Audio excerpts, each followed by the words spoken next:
There's a term, arm's length, that may come up from time to time, and so it's kind of good that you have some knowledge on that. And it's just two people that are independent of each other and are making a sale for some consideration, and theoretically it's assumed that that sale is for profit. And I think the example I made before, that if you sell a friend a car that's really worth $2,000 and you sell it for $100, the government's going to make you pay tax on the $2,000. And by the way, I have someone that I know got caught trying to do this, and the penalty was 100% of what they should have paid in the first place, plus interest. Very painful to try to play monkey business on these asset transfers.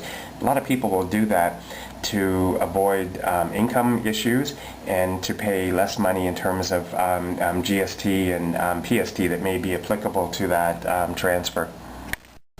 Non-arm's length is where two people are actually in collusion to try to benefit both parties. And you know, when you try to do that, you know what they say, if you do business with the devil, there's probably going to be hell to pay, and that's kind of what happens in many cases.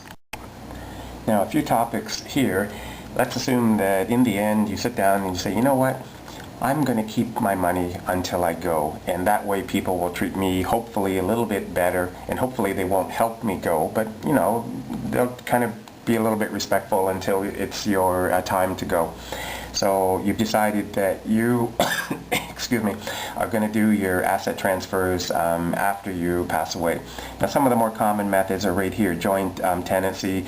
Two people own an asset. One dies, the asset will simply go to the other.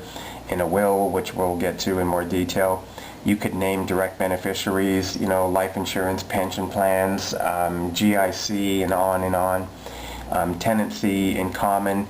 And we're going to explain that in detail, because you need to understand the difference between tenancy in common and joint tenant, because there's a little bit of a difference, but just it's going to come up in probably, I think, maybe in 4 or 5 pages from now. And testamentary trust, which we talked about. Remember, inter vivos is where you set up a trust while you're alive to do the transfer. Testamentary trust is where that trust will be created by way of your will, and then you'll go to a trust company and you'll set up those documents, and you're going to pay money to set it up. You're going to have to pay money to maintain it. You're going to have to pay money to do annual tax returns. So there's issues involved, but there are benefits to it at the same time.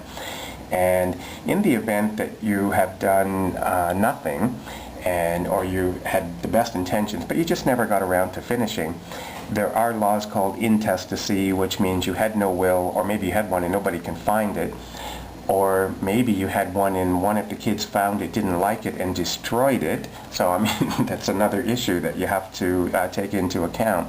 The government will determine how your assets will be distributed in the end, and you probably don't want that. Now, holograph will, very simple. You can just sit down, you could write it on a wall. Just make sure you keep the wall in a safe place. Check this one, because at the point when I was actually writing this book, Prince Edward Island, Nova Scotia, and British Columbia would not accept holograph. I have no current knowledge. Anything that you see here, always check to make sure, because laws are always changing, and this is just kind of the way our society is. We're constantly evolving. The big problem with this kind of a will is there's no witnesses. How do you know it was you who did it? It could just be in handwriting, not even typed, and if it was typed, it could be anybody who typed it and forged the signature. They are easily contestable. But generally the people that do holograph tend not to have a lot of assets, so why get in a big fight over nothing? So I mean, you know, you need to weigh those factors, but just be aware of what the term is and what the good points and the bad points are.